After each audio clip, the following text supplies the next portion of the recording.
Muy buenos días, mi nombre es Joelman Camilo Niños Teves, soy estudiante de la especialización en Seguridad Informática de la Universidad Pontificia Bolivariana.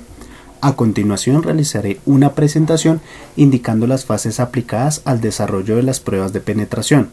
Cabe aclarar que esta información es de uso educativo y en general para el público que desea aprender conocimientos en seguridad informática. Las siguientes fases son las que describiremos a continuación.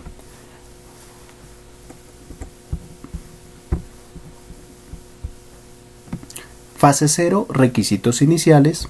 Fase 1, recolección de información. Fase 2, de escaneo. Fase 3, análisis de vulnerabilidades. Fase 4, explotación. Fase 5, post-explotación. Fase 6, cubriendo huellas. Y fase 7, elaboración del reporte.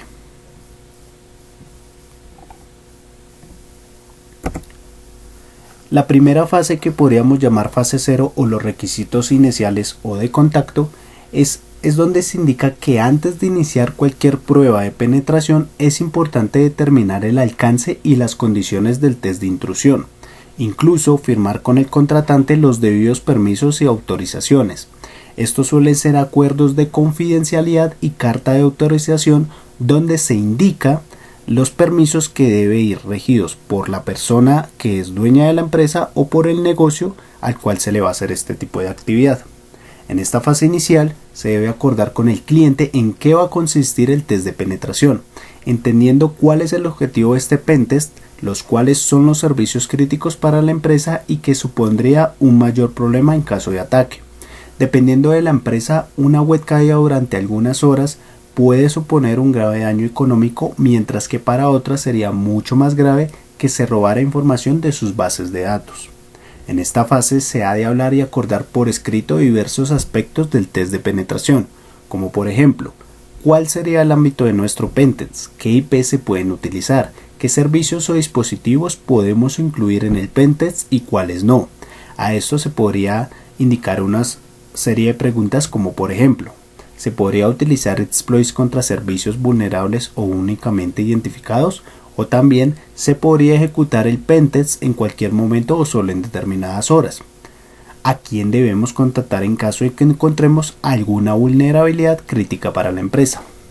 Además de estos puntos, en esta fase se ha de obtener del cliente un escrito en el que se autorice este test de penetración y el límite de nuestra responsabilidad en caso de que surjan problemas y finalmente todo lo relacionado a pagos o servicios de nuestro trabajo. La siguiente fase es la fase 1 o recolección de información, donde se utilizan diversas herramientas y técnicas como el OSINT para recopilar de forma masiva la mayor cantidad de información sobre el objetivo. Uno de estos ejemplos o de las herramientas que se pueden utilizar se indican como OSINT, el FOCA y el Harvester. La recolección de información es importante porque a través de esto nos dará ideas sobre el objetivo del cual estamos trabajando. En esta fase de pentest nos dedicaremos a obtener toda la información posible de la empresa disponible a través de programas o escáneres. Para esto, una idea de los sistemas y programas de funcionamiento. La actividad de los empleados en redes sociales de la empresa también puede revelar qué sistemas utilizan, sus correos electrónicos o de información, y toda esta información nos será de gran utilidad. Lo que se pretende es sacar la mayor cantidad de información para proceder a hacer un perfil, como por ejemplo la identificación del sistema, el registro en el dominio, los tipos de puertos abiertos, el sistema web si corresponde a un CMS. La fase 2 o fase de escaneo, también indicada como fase de modelado de amenaza, es donde se toma la información recopilada de la fase anterior y se utiliza para examinar la red en busca de direcciones IP, de servicios activos, de nombres de servidores o todo lo relacionado en cuanto a usuarios de tecnología. En este momento y a partir de la información recogida previamente, debemos pensar como si nosotros fuéramos los atacantes, en el cual va a ser nuestra estrategia de penetración, las cuales deben ser nuestros objetivos y de qué manera tendríamos de llegar hasta ellos. Puede ocurrir que posteriormente o sobre la marcha lo que creíamos sería nuestra puerta de entrada se convierta en un callejón sin salida y acabemos siguiendo un camino diferente e inesperado. De todas maneras, siempre es necesario plantearse inicialmente esta estrategia. La siguiente fase o fase 3, análisis de las vulnerabilidades, es donde se indica que en esta fase se analiza la información recolectada de forma manual o con herramientas de software en busca de vulnerabilidades o posibles vectores de ataque. Uno de estos ejemplos puede ser el Aconnetics o el Nexus. Se indica que llegado a este punto debemos valorar el posible éxito de nuestras estrategias de penetración a través de la identificación proactiva de vulnerabilidades, de las cuales en el momento es cuando la habilidad del pentester se pone de manifiesto, ya que la creatividad del mismo es determinante para seleccionar y utilizar correctamente todo el arsenal de herramientas a su disposición para conseguir los objetivos establecidos en pasos anteriores.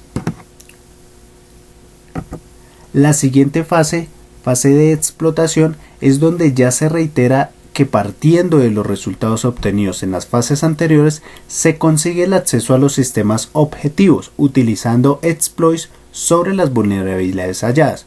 Uno de estos ejemplos que se puede utilizar como programa es el MetaExploit. Ha llegado el momento en donde podemos intentar conseguir acceso a los sistemas objetivos de nuestro test de penetración. Para ello ejecutamos estos exploits contra las vulnerabilidades identificadas en fases anteriores o simplemente utilizaremos credenciales obtenidas para ganar acceso a los sistemas. Muy de la mano sigue la fase 5, en donde se indica la post-explotación, que va muy pegada a la fase 4. En donde se reitera que el objetivo de esta fase es mantener el acceso sobre los sistemas vulnerados, ya que con credenciales o permisos de administrador o mediante puertas traseras implantadas se ejecutará dicha acción. Para esto se utilizará que en el momento en que hayamos puesto en pie dentro de los sistemas del cliente comienza la fase en que hemos de demostrar qué podría suponer esta brecha de seguridad para el cliente. No es lo mismo conseguir acceder a un antiguo ordenador que sea tan siquiera parte del dominio como entrar directamente a un directorio activo o a un cuarto de cómputo. En esta fase tratamos de conseguir el máximo nivel de privilegios de información de la red e incluso acceso al mayor número de posibles de las mismas en sistemas, identificando qué datos o qué servicios tenemos a nuestro alcance. Seguido de esto sigue la fase 6, la cual se indica como cubriendo las huellas, en donde se reitera que se cubre el rastro en cada uno de los sistemas accedidos para evitar la detección del personal de seguridad. Es decir, es donde se borran todos los logs que se hayan registrado. Este paso es muy importante dado que no deja ningún rastro de evidencia del trabajo que se haya realizado. Ya puede ser con la información previamente que se ha investigado relacionada con la empresa, o todos los pasos y programas que se utilizaron en la ejecución del pentest. Esto con el fin de no dejar ningún tipo de rastro logs que el personal de seguridad pueda detectar y así poder realizar una investigación para determinar cómo fue el ataque o actividad realizada.